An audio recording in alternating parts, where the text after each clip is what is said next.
എല്ലാവർക്കും DJ എജു ഹബിന്റെ പുതിയൊരു ക്ലാസ്സിലേക്ക് സ്വാഗതം.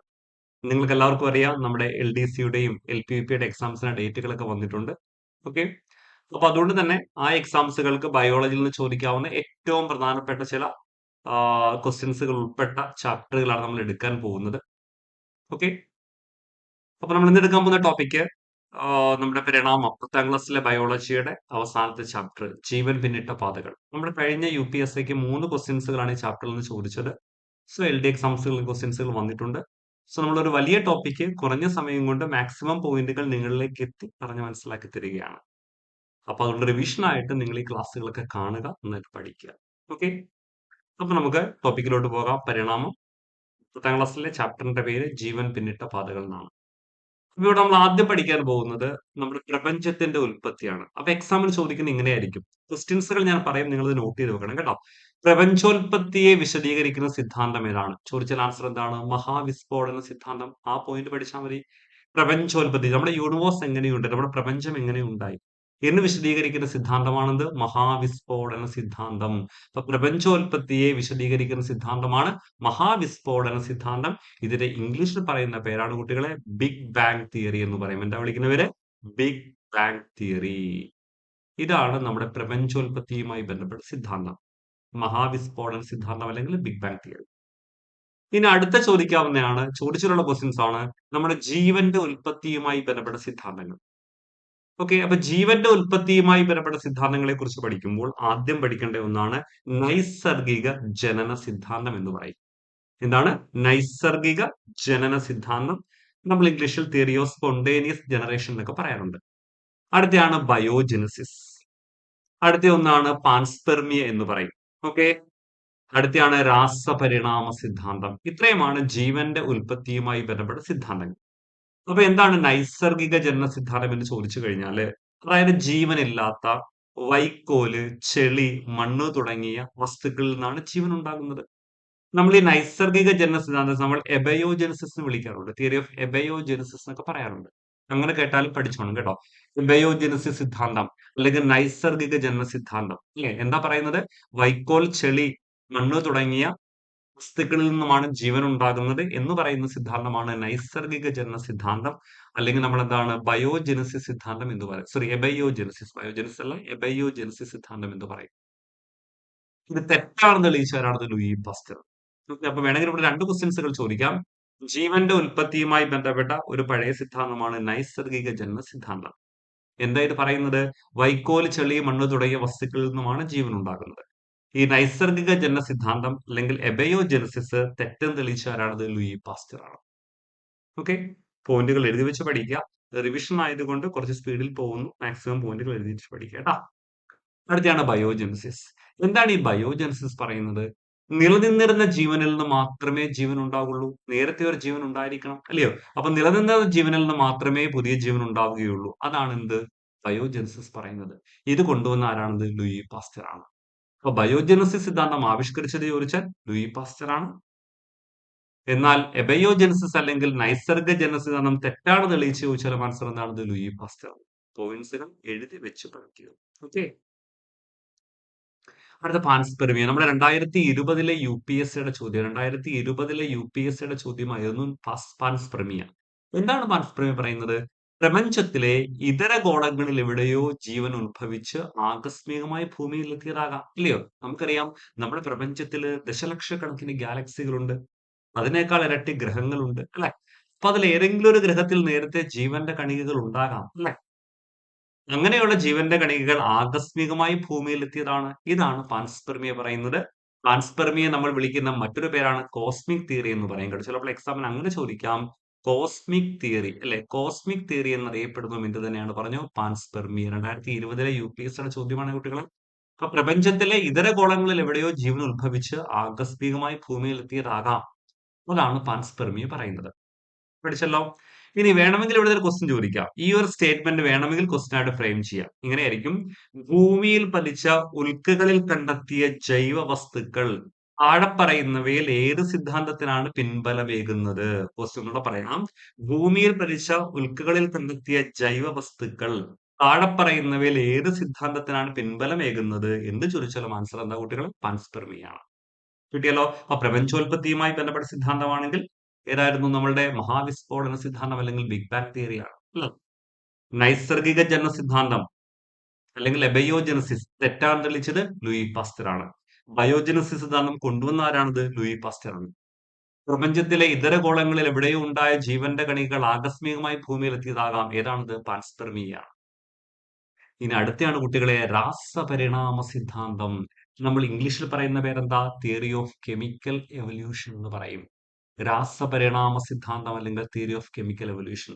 വേണമെങ്കിൽ എക്സാമിന് നിങ്ങൾക്ക് ചോദിക്കാം, ജീവന്റെ ഉൽപ്പത്തിയുമായി ബന്ധപ്പെട്ട് ഏറ്റവും കൂടുതലായി അംഗീകരിക്കപ്പെട്ട സിദ്ധാന്തം ഏതാണ്?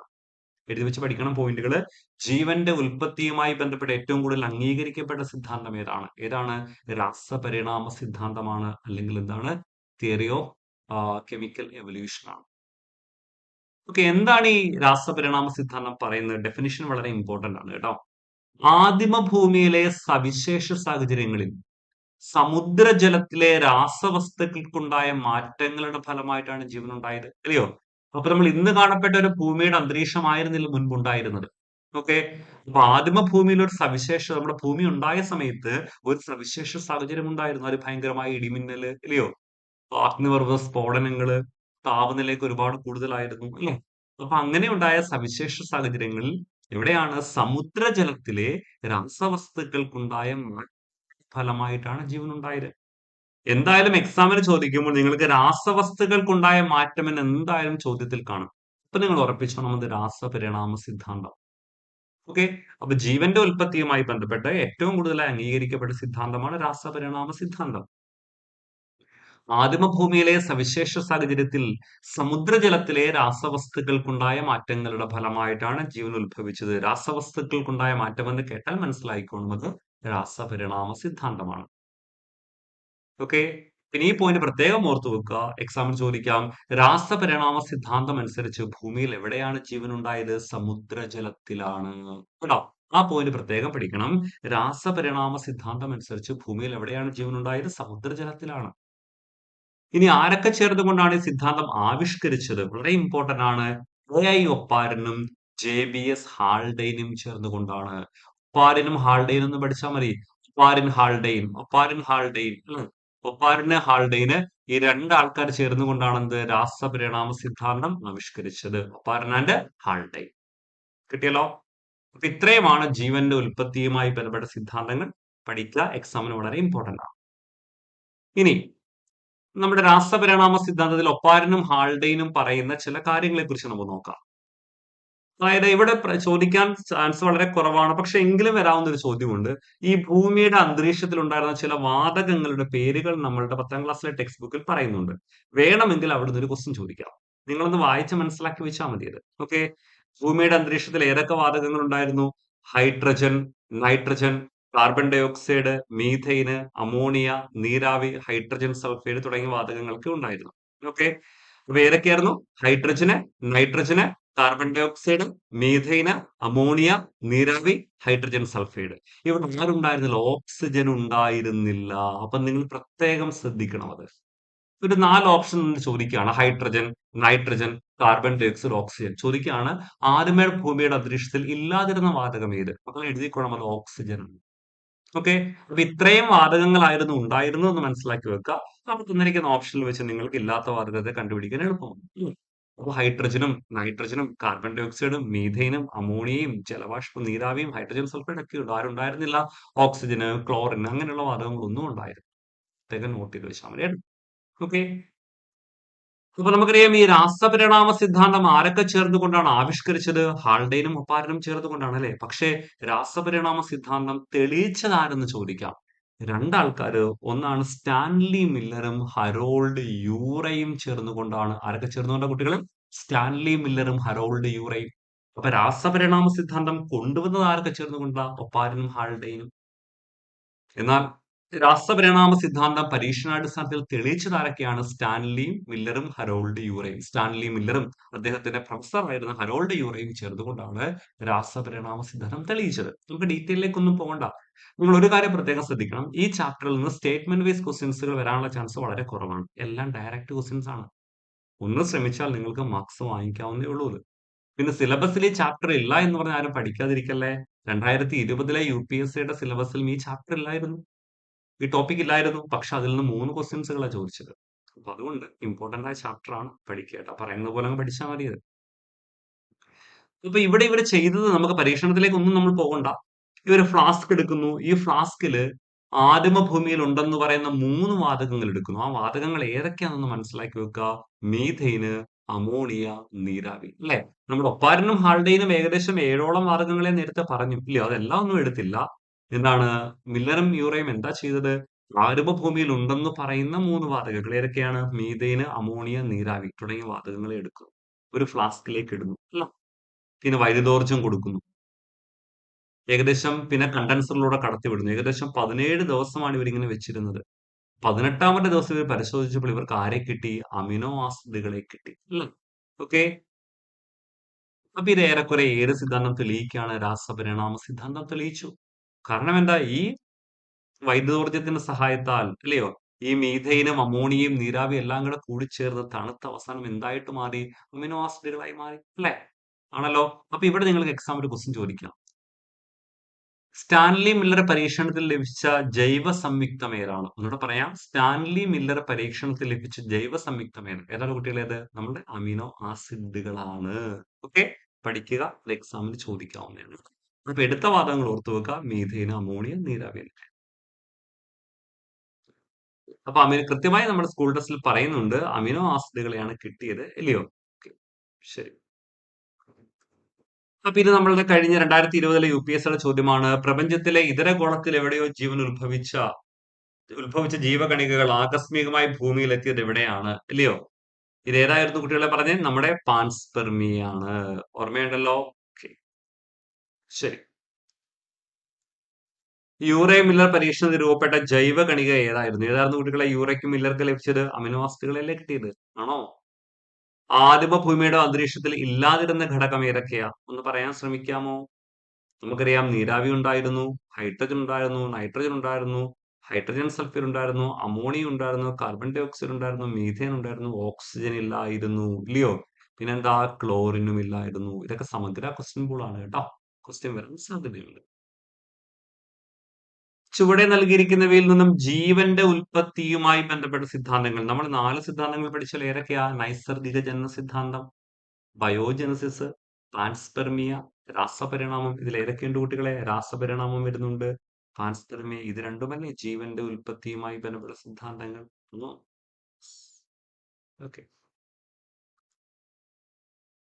ഇത് സമഗ്ര ക്വസ്റ്റ്യൻ പോലുള്ള ചോദ്യം, ഒന്ന് വായിച്ചു നോക്കുക. പ്രസ്താവന വിശകലനം ചെയ്ത് ചുവടെയുള്ള ചോദ്യങ്ങൾക്ക് ഉത്തരം എഴുതുക. ആദിമ ഭൗമാന്തരീക്ഷത്തിലെ സാഹചര്യങ്ങൾ പരീക്ഷണശാലയിൽ കൃത്രിമമായി പുനഃസൃഷ്ടിച്ച ജൈവതന്മാത്രകൾ രൂപപ്പെടുത്തി. ഈ പരീക്ഷണത്തിലൂടെ സാധൂകരിക്കപ്പെട്ട സിദ്ധാന്തം എന്താണ്? എന്താ കുട്ടികളെ? രാസപരിണാമ സിദ്ധാന്തമല്ലേ? അത്. ഈ പരീക്ഷണം നടത്തിയത് ആരെല്ലാമാണ്? ആരൊക്കെയാണ്? സ്റ്റാൻലി മില്ലറും ഹറോൾഡ് യൂറയും ചേർന്നുകൊണ്ടാണ്, അല്ലെ? ജൈവതന്മാത്രകളെ രൂപപ്പെടുത്താൻ ഉപയോഗിച്ച രാസഘടകങ്ങൾ ഏതൊക്കെയായിരുന്നു ഓരോ ഫ്ലാസ്കിൽ എടുത്തത്? മീഥെയിൻ, അമോണിയ, പിന്നീട് എന്താ? നീരാവി. അല്ലേ കുട്ടികളെ? മീഥേൻ, അമോണിയ, നീരാവി. അല്ലേ? ഇതൊക്കെ സമഗ്രയിലെ ചോദ്യങ്ങളായതുകൊണ്ട് ഒന്ന് മനസ്സിലാക്കി വെക്കുക കേട്ടോ. Okay. ഇനി നമ്മൾ പഠിക്കാൻ പോകുന്നത് ജീവജാതികളുടെ പരിണാമമാണ്. ഇല്ലേ? നമ്മൾ ഇന്ന് കാണപ്പെടുന്ന വൈവിധ്യം എങ്ങനെ ഉണ്ടായി? ജീവൻ ഉണ്ടായി നമ്മൾ പഠിച്ചു കഴിഞ്ഞു, അല്ലയോ? ഇന്ന് കാണപ്പെടുന്ന ഡൈവേഴ്സിറ്റി എങ്ങനെ ഉണ്ടായി, അല്ലേ? ഇന്ന് കാണപ്പെടുന്ന വൈവിധ്യം എങ്ങനെ ഉണ്ടായി? അതാണ് പഠിക്കാൻ പോകുന്നത്, ജീവജാതികളുടെ ഉൽപ്പത്തി. അതിൽ നമ്മൾ ആദ്യം പഠിക്കാൻ പോകുന്നതാണ് ലാമാർക്കിസം. ലാമാർക്കിസം ആരാ കൊണ്ടുവന്നത്? JB ലാമാർക്കാണ്, അല്ലെ? JB ലാമാർക്കാണ് ലാമാർക്കിസം. അപ്പൊ ജീവജാതികളുടെ പരിണാമവുമായി ബന്ധപ്പെട്ട ഒന്നാണെന്ത്? ലാമാർക്കിസം. ലാമാർക്കിസം ആരാ കൊണ്ടുവന്നത്? JB ലാമാർക്കാണ്. അപ്പം നമ്മുടെ മഹാവിസ്ഫോടന സിദ്ധാന്തമാണെങ്കിൽ പ്രപഞ്ചോൽപത്തിയാണ്. മറന്നുപോകല്ലേ? രാസപരിണാമ സിദ്ധാന്തവും ബയോജനസിസും പാൻസ്പെർമിയയും നൈസർഗിക ജനസിദ്ധാന്തമൊക്കെ എന്തായിരുന്നു? അത് ജീവന്റെ ഉൽപ്പത്തിയാണ്. എന്നാൽ ലാമാർക്കിസം എന്താണ്? ജീവജാതികളുടെ ഉൽപ്പത്തിയാണ്, അല്ലെ? JB ലാമാർക്കാണ് ലാമാർക്കിസം കൊണ്ടുവന്നത്. ലാമാർക്കിസത്തിൽ 2 ആശയങ്ങളുണ്ട്. അതിലൊന്നാണെന്ത്? സ്വയാർജിത സ്വഭാവങ്ങളുടെ പാരമ്പര്യ പ്രേക്ഷണം എന്ന് പറയുന്ന ഒരു ആശയമുണ്ട്. അടുത്തെയാണ് ഉപയോഗ നിരുപയോഗം. ഈ 2 എണ്ണമാണ് എവിടുത്തെ? നമ്മളുടെ ലാമാർക്കിസത്തിലെ ആശയങ്ങൾ. അപ്പൊ ലാമാർക്കിസം എന്തുമായി ബന്ധപ്പെട്ട ജീവജാതിയുടെ ഉൽപ്പത്തിയുമായി ബന്ധപ്പെട്ട സിദ്ധാന്തമാണ് ലാമാർക്കിസം. ലാമാർക്കിസം ആരാ കൊണ്ടുവന്നത്? ജെബി ലാമാർക്കാണ്. ലാമാർക്കിസിൽ രണ്ട് ആശയങ്ങൾ. ഒന്നാമത്തെ എന്തായിരുന്നു? സ്വയാർജിത സ്വഭാവങ്ങളുടെ പാരമ്പര്യ പ്രേക്ഷണം എന്ന് പറഞ്ഞേ. സ്വയാർജിത സ്വഭാവങ്ങളുടെ പാരമ്പര്യ പ്രേക്ഷണം. പിന്നെന്തായിരുന്നു? ഉപയോഗ നിരുപയോഗം. ഇത് രണ്ടുമാണ് ലാമാർക്കിസത്തിന്റെ കോൺസെപ്റ്റുകൾ. സ്വയാർജിത സ്വഭാവങ്ങളുടെ പാരമ്പര്യ പ്രേക്ഷണം എന്ന് പറഞ്ഞാൽ ഒരു ജീവി അതിന്റെ ജീവിതകാലത്ത് നേടിയെടുക്കുന്ന സ്വഭാവങ്ങൾ അടുത്ത തലമുറകളോട്ട് കൈമാറ്റം ചെയ്യപ്പെടും. ഇത്രയേ ഉള്ളൂ. നിങ്ങൾക്ക് ഡെഫിനിഷൻ ഒന്നും വേണ്ട, ഒന്ന് കേട്ടിരുന്നാൽ മതി. എക്സാമിന് പോയിന്റുകൾ മാത്രമേ വരത്തുള്ളൂ കേട്ടോ. സ്വയാർജിതം എന്ന് പറയുമ്പോൾ ഒരു ജീവി അതിന്റെ ജീവിതകാലത്ത് നേടിയെടുക്കുന്ന സ്വഭാവങ്ങളെ അടുത്ത തലമുറകളോട്ട് കൈമാറ്റം ചെയ്യപ്പെടുന്നു. ഇതാണ് സ്വയാർജിത സ്വഭാവങ്ങളുടെ പാരമ്പര്യ പ്രേക്ഷണം. രണ്ടാമത്തെ ഉപയോഗ നിരുപയോഗ സിദ്ധാന്തം. ഒരു ജീവി ഒരു അവയവം നിരന്തരമായി ഉപയോഗിച്ചാൽ അതിന്റെ എഫിഷ്യൻസി കൂടും. ഒരു ജീവി ഒരു അവയവം ഉപയോഗിക്കാതിരുന്നാൽ എഫിഷ്യൻസി കുറയും. ഇതാണ് പറയുന്നത്. ഈ സ്വയാർജിത സ്വഭാവങ്ങളുടെ പാരമ്പര്യ പ്രേക്ഷണത്തിന് ലാമാർക്ക് എക്സാമ്പിൾ ആയി പറഞ്ഞത് എന്തായിരുന്നു? നമ്മുടെ ജിറാഫിന്റെ കഴുത്തായിരുന്നു അല്ലെ? കഴുത്തും മുൻകാലുകളുമാണ്.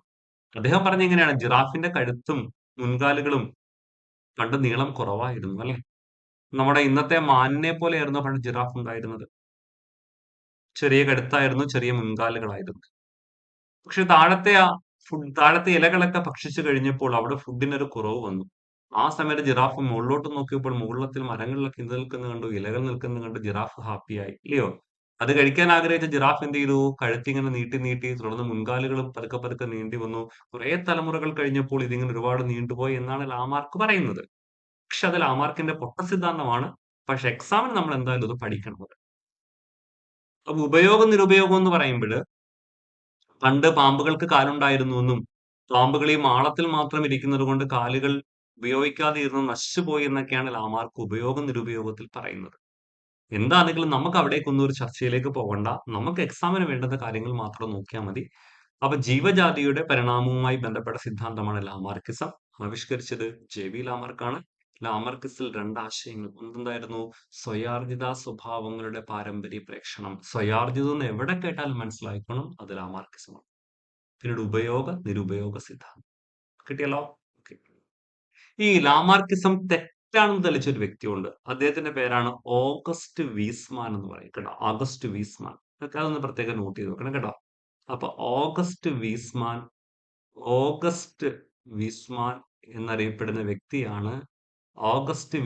എന്നറിയപ്പെടുന്ന വ്യക്തിയാണ് ലാമാർക്കിസം തെറ്റാണെന്ന് തെളിയിച്ചത്. അപ്പൊ നമ്മൾ ഉയർന്ന ടെക്സ്റ്റ് ബുക്കുകളിലൊക്കെ പറയുന്നുണ്ട്.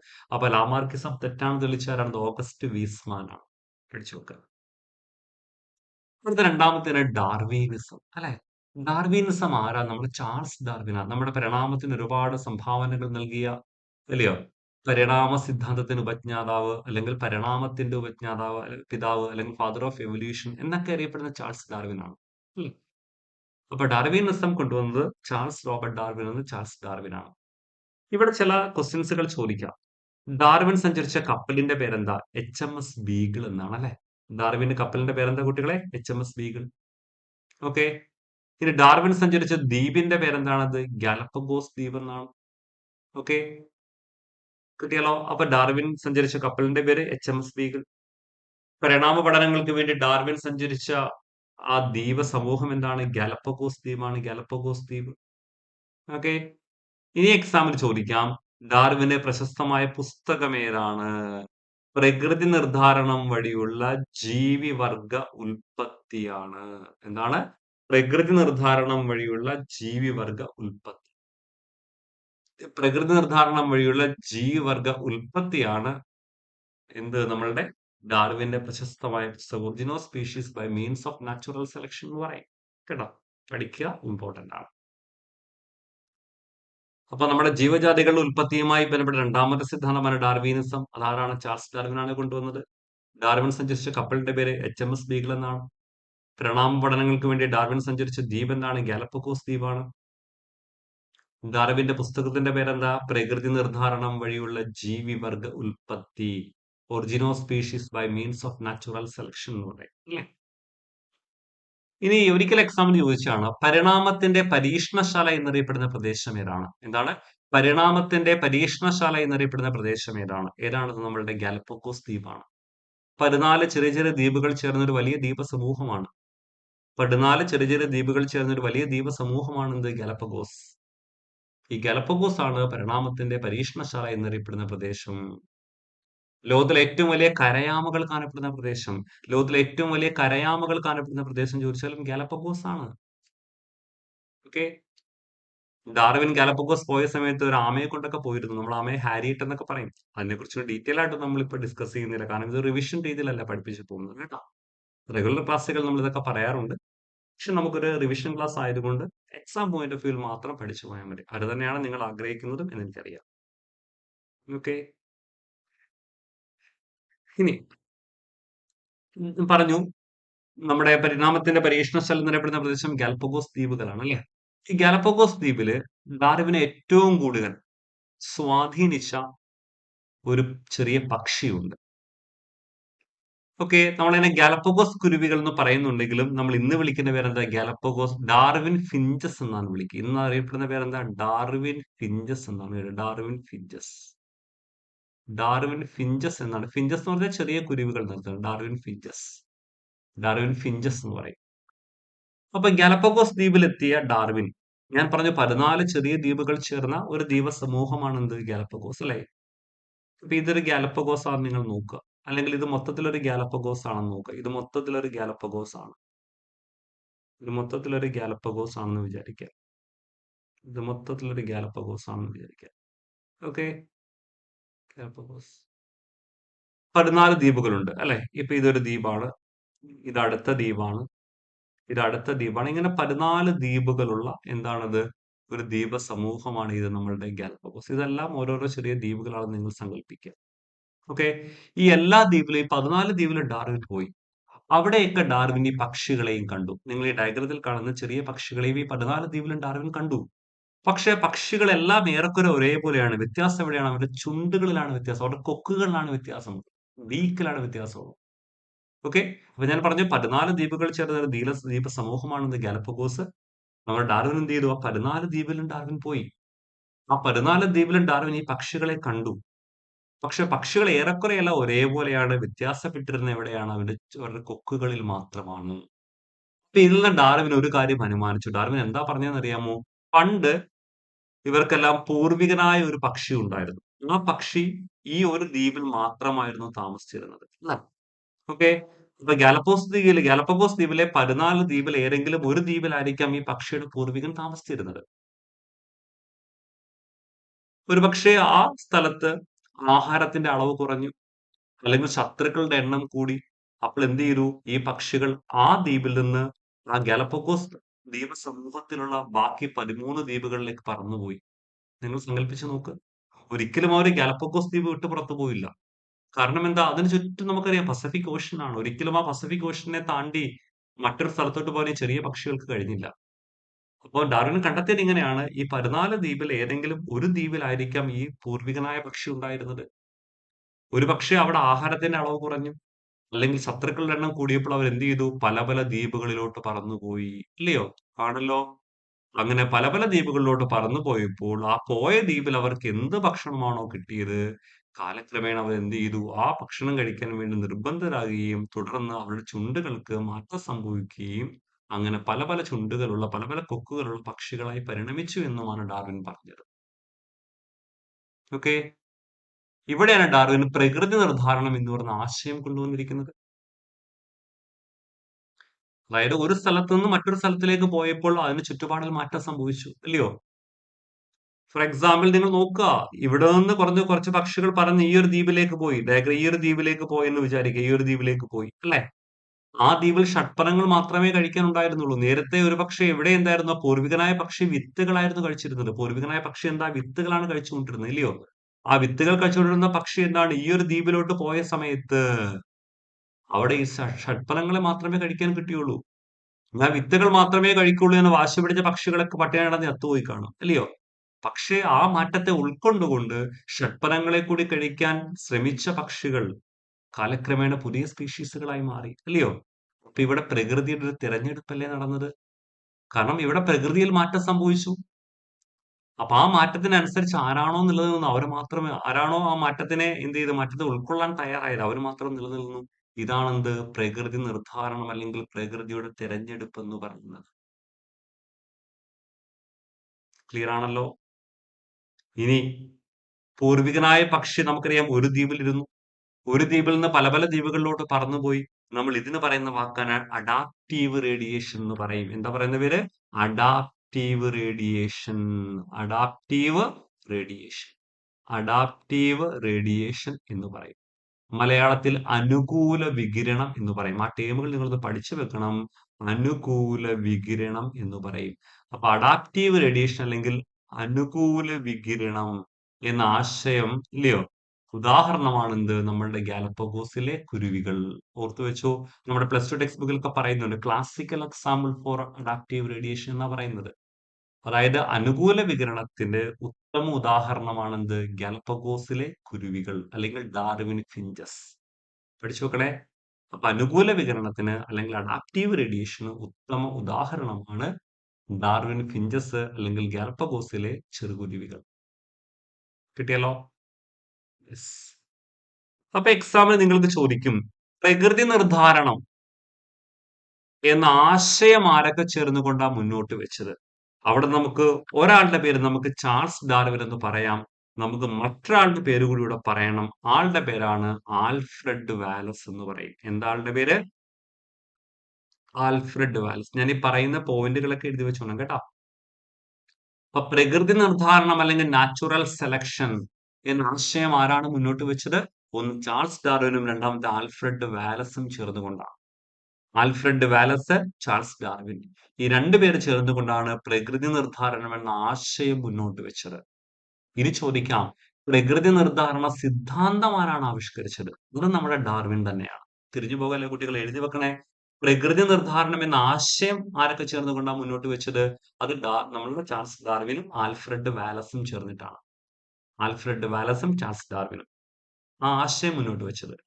എന്നാൽ പ്രകൃതി നിർദ്ധാരണ സിദ്ധാന്തം തിയറി ഓഫ് നാച്ചുറൽ സെലക്ഷൻ ആരാണ് കൊണ്ടുവന്നത്? നമ്മുടെ ചാൾസ് ഡാർവിൻ തന്നെയാണ്. കിട്ടിയല്ലോ? അപ്പൊ നമുക്കൊന്ന് റിവൈസ് ചെയ്താലോ?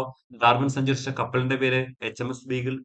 പരിണാമ പഠനങ്ങൾക്ക് വേണ്ടി ഡാർവിൻ സഞ്ചരിച്ച ദ്വീപസമൂഹം ഏതായിരുന്നു? ഗാലപ്പഗോസ് ദ്വീപാണ്. പരിണാമത്തിന്റെ പരീക്ഷണശാല എന്നറിയപ്പെടുന്നത് ഗാലപ്പഗോസ് ആണ്. ലോകത്തിലെ ഏറ്റവും വലിയ കരയാമകൾ കാണപ്പെടുന്ന പ്രദേശം ഗാലപ്പഗോസ് ആണ്. ഗാലപ്പഗോസിലെ പക്ഷികൾ എന്തിന്റെ കാര്യത്തിലാണ് വ്യത്യാസപ്പെട്ടിരുന്നത്? അവരുടെ കൊക്കുകളുടെ കാര്യത്തിലാണ്. ഓക്കെ. അനുകൂല വികിരണം അല്ലെങ്കിൽ അഡാപ്റ്റീവ് റേഡിയേഷൻ ഉത്തമ ഉദാഹരണം എന്തായിരുന്നു? ഡാർവിൻ ഫിഞ്ചസ് ആണ് അല്ലെങ്കിൽ ഗാലപ്പഗോസിലെ ചെറുകുരുവികളാണ്. പ്രകൃതി നിർദ്ധാരണം എന്ന ആശയം മുന്നോട്ട് വെച്ചത് ആരൊക്കെയാണ്? ഡാർവിൻ ഫിഞ്ചസും ആൽഫ്രഡ് വാലസും ചാൾസ് ഡാർവിനും ആൽഫ്രഡ് വാലസും ചേർന്നുകൊണ്ടാണ്. പ്രകൃതി നിർദ്ധാരണ സിദ്ധാന്തം ആരാണ് ആവിഷ്കരിച്ചത്? Charles Darwin.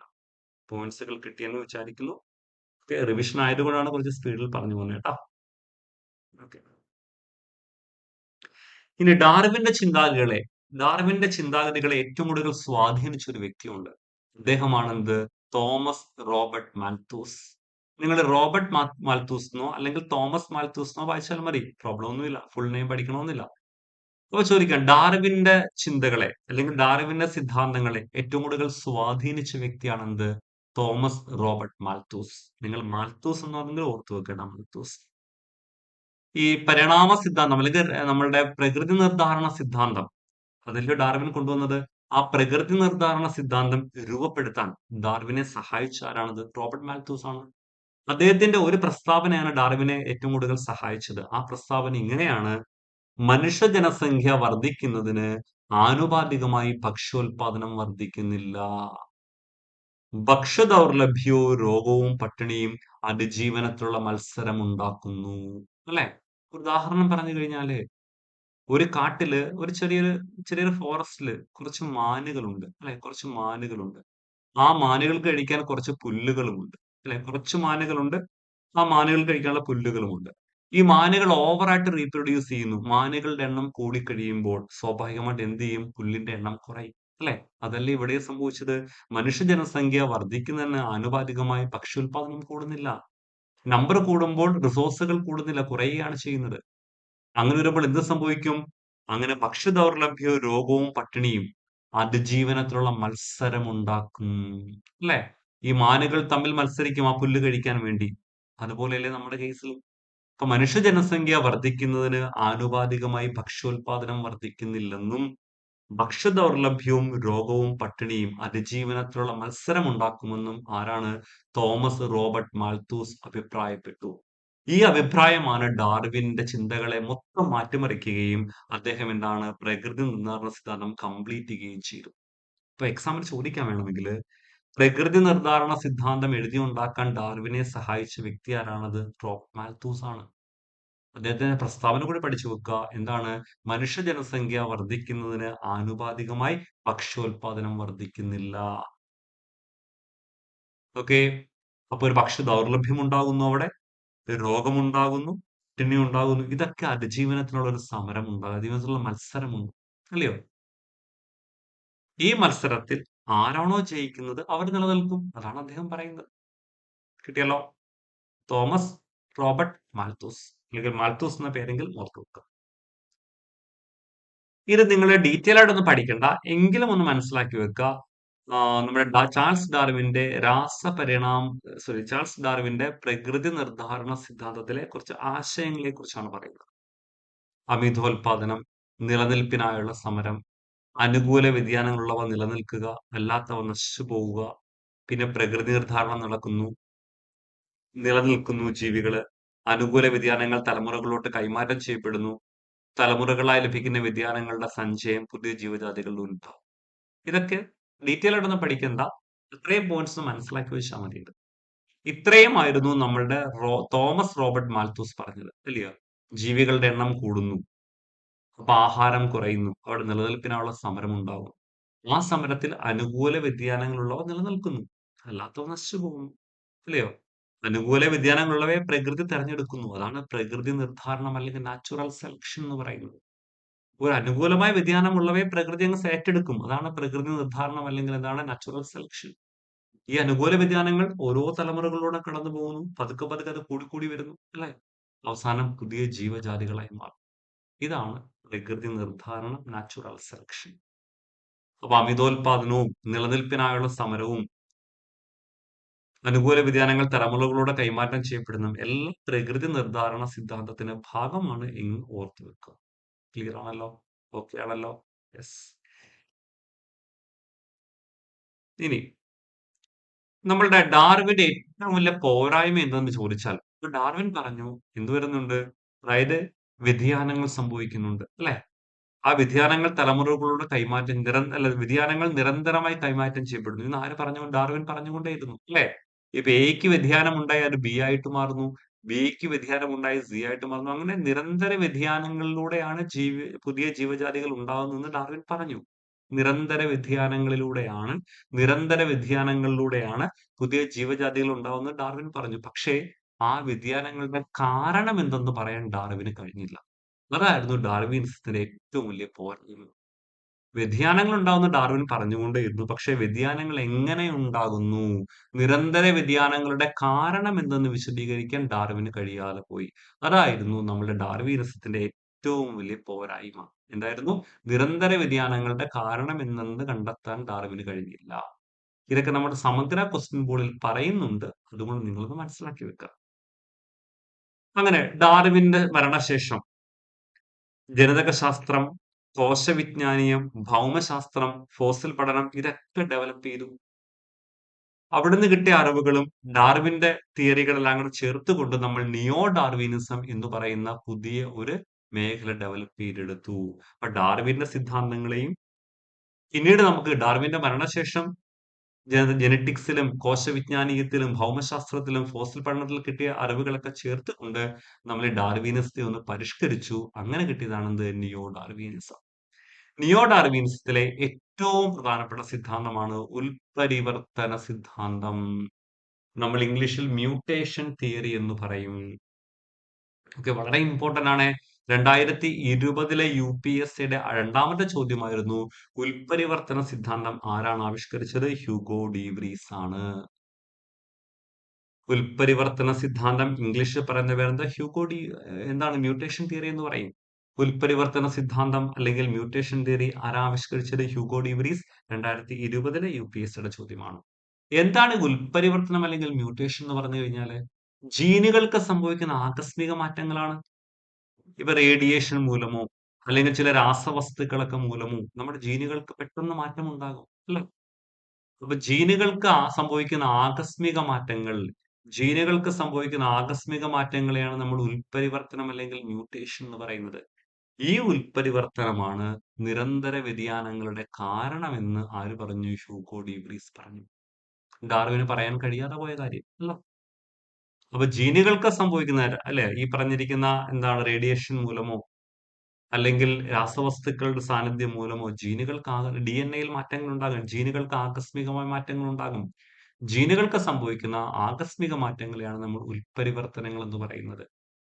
ഇങ്ങനെ ഉണ്ടാകുന്ന ഉൽപരിവർത്തനങ്ങളാണ് വ്യതിയാനങ്ങൾക്ക് നിദാനമായ ഉൽപരിവർത്തനങ്ങളാണ് ജീവഗണങ്ങളുടെ പരിണാമത്തിലേക്ക് നയിക്കുന്നത്. ഇതാണ് കുട്ടികളെ എന്ത്? ഉൽപരിവർത്തന സിദ്ധാന്തം. അല്ലെ? ഇപ്പൊ ഡാർവിന് പറയാൻ കഴിയാതെ പോയ വ്യതിയാനങ്ങളുടെ കാരണം ഉൽപരിവർത്തനങ്ങളാണ് എന്ന് ഹ്യൂഗോ ഡി പറഞ്ഞു. ഈ ഉൽപരിവർത്തന സിദ്ധാന്തം ആവിഷ്കരിച്ച വർഷം വളരെ ഇമ്പോർട്ടന്റ് ആണ്. 1901 കേട്ടോ. ഇതൊരിക്കൽ നമ്മളുടെ ഒരു എക്സാമിന് ചോദിച്ചിട്ടുണ്ട്. ഡിഗ്രി ലെവൽ എക്സാമിന് വന്നിട്ടുണ്ട്. സോറി +2 ലെവൽ എക്സാമിന് വന്നിട്ടുണ്ടായിരുന്നു. നേരത്തെ 2017 എന്തോ. ഒന്ന് ഓർത്തു വെക്ക് കേട്ടോ. അപ്പൊ നിയോ ഡാർവിനിസത്തിലെ ഏറ്റവും പ്രധാനപ്പെട്ട സിദ്ധാന്തമാണ് ഉൽപരിവർത്തന സിദ്ധാന്തം. ആവിഷ്കരിച്ചത് ഹ്യൂഗോ ഡി ഇംഗ്ലീഷിൽ മ്യൂട്ടേഷൻ തിയറി. ആവിഷ്കരിച്ച വർഷം 1901. ജീനുകൾക്ക് സംഭവിക്കുന്ന ആകസ്മിക മാറ്റങ്ങളാണെന്ത്? ഉൽപരിവർത്തനം. വ്യതിയാനങ്ങൾക്ക് ഈ അവസാനത്തെ സ്റ്റേറ്റ്മെന്റ് വളരെ ഇമ്പോർട്ടന്റ് ആണ് കേട്ടോ. വ്യതിയാനങ്ങൾക്ക് നിദാനമായ ഉൽപരിവർത്തനങ്ങളാണ് ജീവഗണങ്ങളുടെ പരിണാമത്തിലേക്ക് നയിക്കുന്നത്. വ്യതിയാനങ്ങൾക്ക് നിദാനമായ ഉൽപരിവർത്തനങ്ങളാണ് വ്യതിയാനങ്ങൾക്ക് നിദാനമായ ഉൽപരിവർത്തനങ്ങളാണ് ജീവഗണങ്ങളുടെ പരിണാമത്തിലേക്ക് നയിക്കുന്നത് എന്നാണ് ഉൽപരിവർത്തന സിദ്ധാന്തം പറയുന്നത്. ഇമ്പോർട്ടന്റ് ആണ് കേട്ടോ. അതുകൊണ്ട് ഞാൻ പറഞ്ഞില്ലേ ഒരു ക്വസ്റ്റ്യൻ നേരത്തെ വന്നെന്ന്.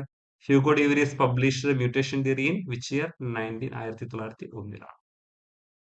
കിട്ടിയല്ലോ.